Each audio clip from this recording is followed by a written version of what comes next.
जो माँ बनने वाली मेरे सवाल करेंगी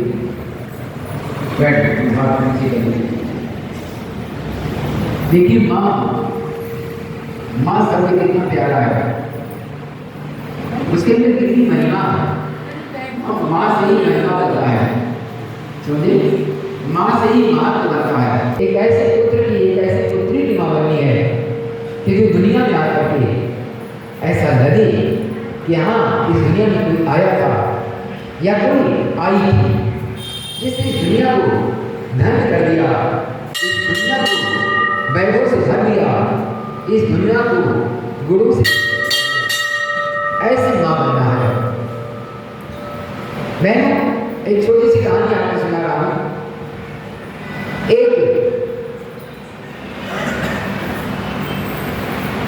एक महारानी रानी, उस रानी का नाम था मराल साहब। क्या नाम था? क्या नाम था? सुना नहीं? माँ के पेट में आता था, उसी दिन से उसको शिक्षा दी। आप बताइए, आपको कहेंगे 3 साल से पहले तो शिक्षा शुरू ही नहीं की है, नहीं कहते, बहुत देर हो जाती है बच्चे को शिक्षा, तो उसके माँ गर्भ में आने से पहले ही देना शुरू कर देते हैं। घर का वातावरण अच्छा बनाइए, परिवार का वातावरण अच्छा बनाइए, अपने विचारों को अच्छा बनाइए, और तब उस बच्चे को आप धारण करिए। फिर देखिए बच्चा राम बने, वो बच्चा कृष्ण बनेगा, वो बच्चा तो नानक बनेगा, वो बच्चा विवेकानंद बनेगा, वो बच्चा दयानंद बनेगा, वो बच्चा स्वामी रामकृष्ण बनेगा, वो बच्चा शंकराचार्य बनेगा, वो बच्चा मैं महाराणा प्रताप बनेगा, वो बच्चा चंद्रशेखर आजाद बनेगा। समझ गए? वो बच्चा भगत सिंह बनेगा। ये यीशु जैसा बनाना चाहेंगे वैसा। तो माँ क्या कहती थी कि हे पुत्र सुदोषी बुद्धोषी निरंजनोषी संसार माया परिवर्तितोषी संसार स्वप्न त्यज भूख निद्राम मदाल सायन वाक्य वाच पुत्रम। कहती हे पुत्र, हे मेरे हृदय में, हे मेरे गर्भ में पलने वाली मेरी संतान, तुम शुद्ध हो, तुम बुद्ध हो, तुम पवित्र हो, तुम्हारे ऊपर संसार का कोई मैल नहीं है, संसार का कोई भी आवरण तुमको ढक नहीं सकता है। तुम परम पवित्र हो क्योंकि तुम परमात्मा के अंश हो, और परमात्मा जितना पवित्र है, परमात्मा जितना उत्कृष्ट है, परमात्मा जितना श्रेष्ठ है, उतने ही श्रेष्ठ तुम हो। इसलिए जब इस दुनिया में तुम आया तो इस संसार के बंधन में मत बंधना, तो संसार माया, संसार के सपना है, इसको सपने कितना जीना, इस संसार के बंधन में मत फंसना। और जब वो बच्चा धरती पर आता था, पैदा होता था, और जैसे वो 12 साल से लेकर के 15-16 साल तक होता था, उसके अंदर वैराग्य पैदा हो जाता था, क्योंकि माँ ने पहले ही कह दिया था कि संसार सपना है, संसार माया है, और इसके मुंह के चक्कर में मत फंसना।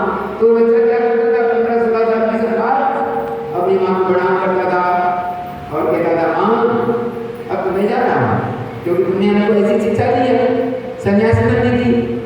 तो धीरे धीरे ऐसे 3 बार माता ने गर्भ धारण किया, और तीनों क्या बन गए?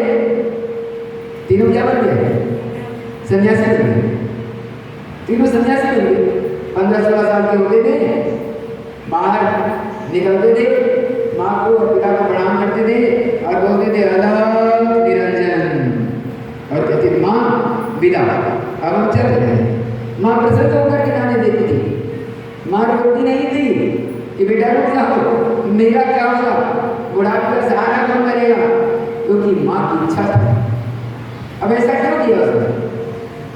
उस रानी ने ऐसा क्यों किया? 3 बेटों को पाला, 15-16 साल का किया, और फिर उन बच्चों को बाहर जाने दिया, क्योंकि उस समय देश के अंदर महामानव की, महापुरुषों की कमी थी।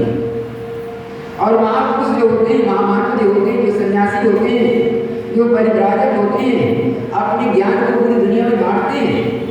तो 15-16 साल की माँ उनको इतना ज्ञान देती थी, और उनको ज्ञान देकर के संसार में उनको भेज देती थी कि जाओ संसार में लोगों के चरित्र को ऊंचा उठाओ, लोगों को ज्ञान बांटो, लोगों को शिक्षा दो, लोग सच्चे रास्ते पर चले, लोग देशभक्त बने, लोग पिता के भक्त बने,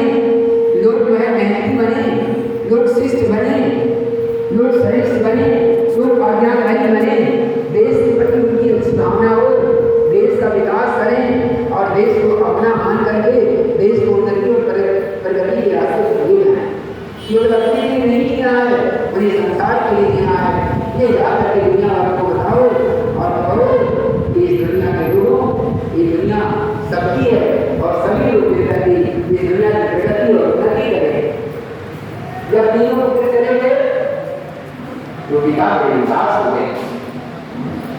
महाराज रेखाध्वज, महाराजा के पति का नाम क्या था? रेखाध्वज। महाराज रेखाध्वज बड़े परेशान थे, बड़े उदास थे, बड़ी निराश हुई। हमारे तीन पुत्र हुए और तीनों चले गए, अब इस राज्य का क्या होगा, हमारा क्या होगा, हमें अभी राज्य का सहारा कौन बनेगा, हमारा राजपाट कौन देखेगा। रानी समझ गई। रानी ने कहा महाराज परेशान मत होइए, उदास मत होइए, तो उन्हें इच्छा की उन्हें इच्छा से देखो करते हैं। अब आप भी संतान चाहिए?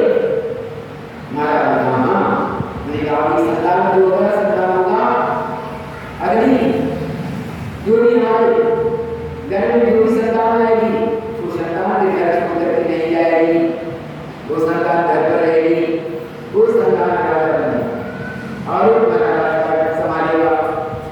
तब क्या किया? उस महाराज ने अपने दिल गर्भ धारण किया और गर्भ धारण करने के बाद उस रानी की जोड़ी बदल गई, उसका जीव बदल गया, उसकी शिक्षा बदल गई।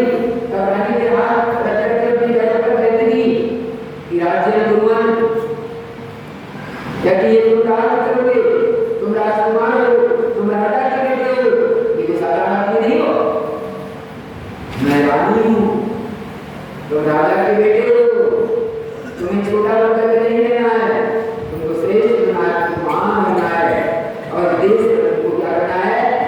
शासन करना है और अपने मित्रों को तुम आनंद देना, संतों को महात्माओं को सम्मानित करना, उनकी सुरक्षा करना और देश का विकास करना।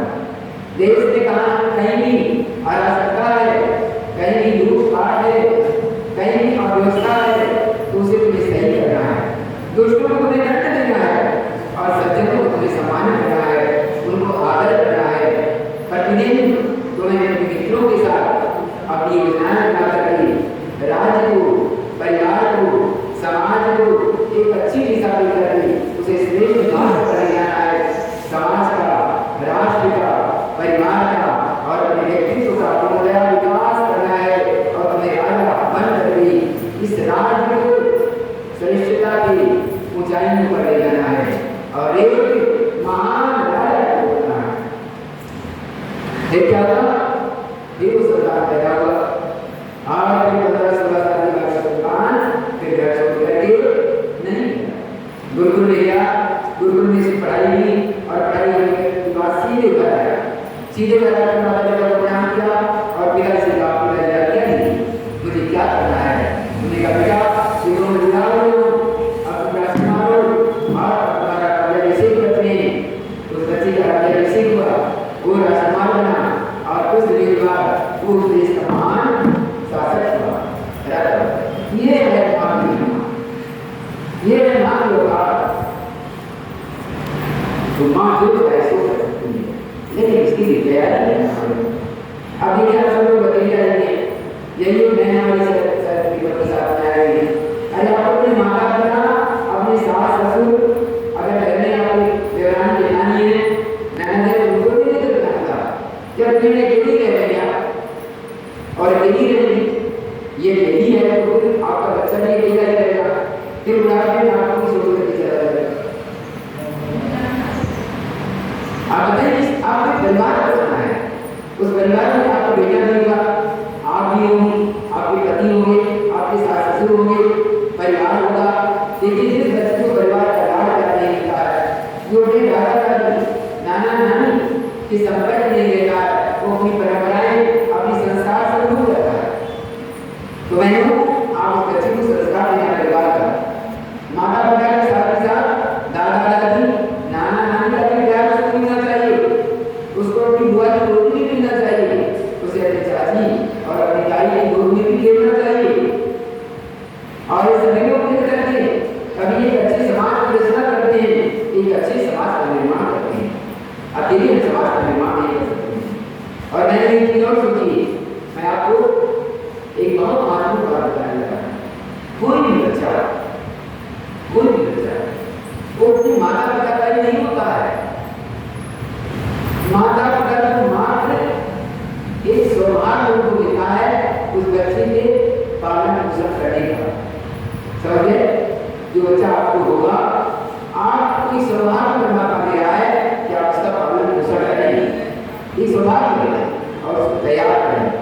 लेकिन इसको किसके लिए तैयार करें?